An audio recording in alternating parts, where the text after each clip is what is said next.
are you? I'm great. You're great? Well, I'll be the judge of that. Hear any? Yes, I do hear. Wow, even your heart is loud. I think it's important because after what happened the last time we elected a president, we need to know that you even have a heart. I do. You do. And it's functioning well, so thank you. 3 weeks ago, and I'm sure you're tired of talking about this, but 3 weeks ago, you had a heart attack in Las Vegas. Yep. Was this a buffet-related incident? What happened to you?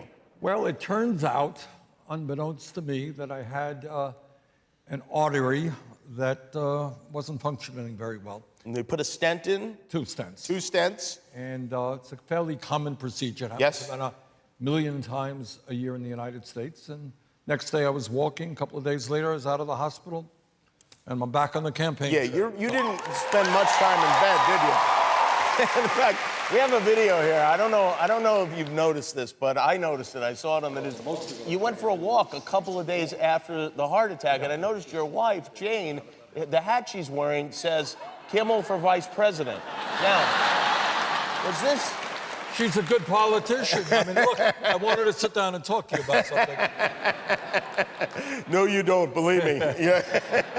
That would be your first very bad decision. You had a big rally in Queens. I have a photograph here. How many people do you expect at a rally in Queens? Do you have an estimate beforehand?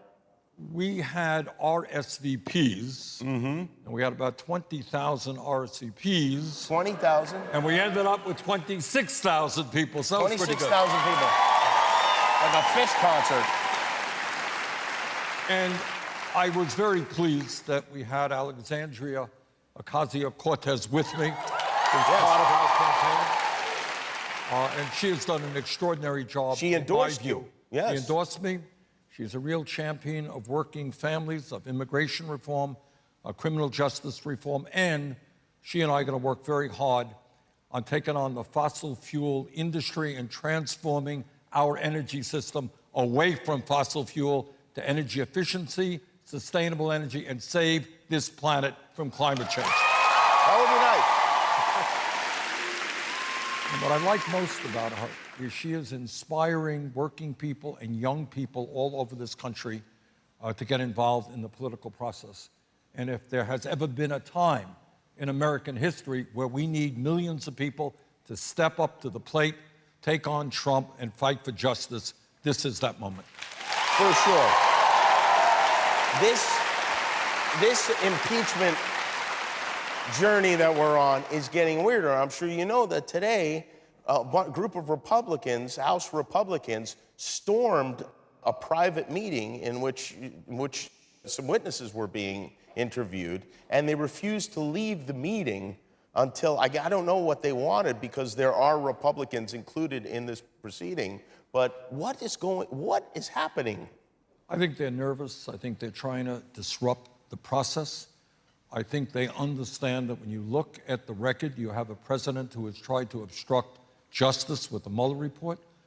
You have a president who has used his office unconstitutionally in violation of the Emoluments Clause to enrich himself. How do you, when you got $1 billion presumably, why would you use the office of president to make more money? You kind of think you have enough to do as president, but... And lastly, this Ukrainian business where he is using national security money to try to get the Ukrainian government to give him dirt on a political opponent. So I think you got a strong case for impeachment. I think the House will impeach him. I hope they do. The trial comes to the Senate. And I just hope that the Republican leadership allows for a fair trial and let the American people in the Senate make their decision. Will the Republican leadership get to decide whether it is a fair trial? Doesn't it just automatically have to be a fair trial in the Senate? Nope. It doesn't. It doesn't. It doesn't. It really doesn't. I mean, I hope McConnell will do the right thing. Well, he's never done the right thing before, though. Right. Maybe I'm being overly optimistic here, but the bottom line is you have a president who, in my view, is probably the most corrupt president in the modern history of this country.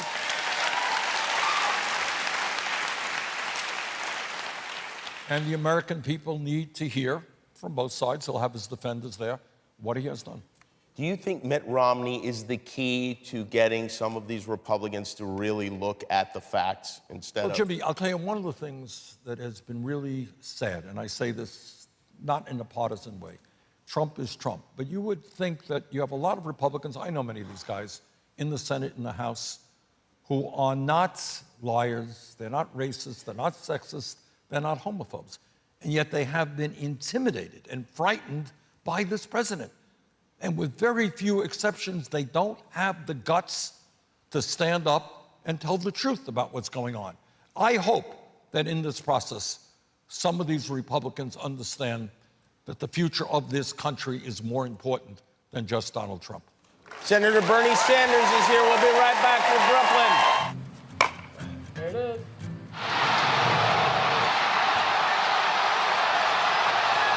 That is quite a shot.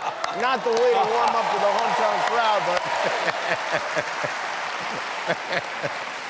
You learned that swing playing stickball and whatever else here in the streets of Brooklyn, yes? I surely did. We spent half our lives at the schoolyard playing softball, yes. You talk about families who are going through financial hardships. Your family went through financial hardship. Yep. I grew up in a 3.5-room rent-controlled apartment a few miles away from here in Flatbush, and our family struggled. And I will never forget where I came from. In the sense that I understand today that half of our people are living paycheck to paycheck. So many of our people can't afford to go to a doctor when they need to go to that doctor. And we have got to create an economy that works for everybody and not just the people on top. And that's what I'm pledged to do. You speak very honestly on these subjects. I think you are very blunt and brutally honest, almost to the point where it's shocking to see a politician say, yes, this is going to make your taxes go up, but in the big picture, I think that it will make it cost you less. Right. Look, here is the reality. We are the only major country on earth not to guarantee health care to all people as a human right. I believe that health care is a human right and not a privilege. And what that means is we need all that we need to do. People make this more complicated than it is. Medicare right now is the most popular health insurance program in America. I want to expand Medicare to include dental care, hearing aids, and eyeglasses. And then what I want to do is lower the eligibility age first year from 65 down to 55, then to 45, then to 35, and then we cover everybody. And when we do that, there are no more premiums. You're not paying any more premiums, no more co-payments, no more deductibles, no more out-of-pocket expenses. And virtually every person in this country will save money on health care because we are currently spending twice as much per person as the people of any other major country. And the reason for that is that the function of the healthcare system today, shock of all shocks, is to make the drug companies and the insurance companies incredibly rich. Well, I don't think that's the function of healthcare.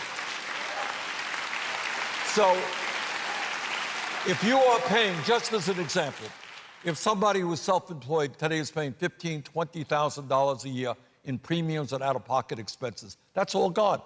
Well, they may pay $7,000 or $8,000 more in taxes. They're $12,000 to the good.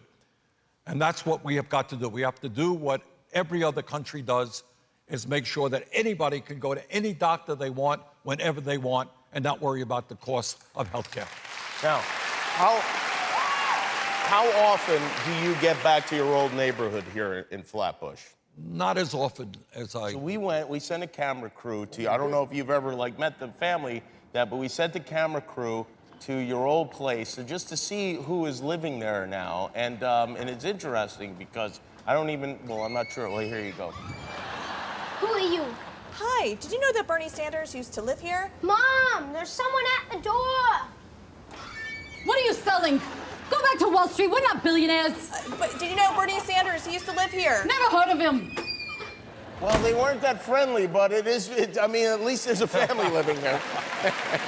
Well, it's great to have you here. I'm glad you're doing better. Thank you, sir. Senator Bernie Sanders, everybody. We'll be right back with Arnold Spencer. Hi, I'm Jimmy Kimmel. Click below to subscribe to our YouTube channel, or if you want to be that way about it, don't.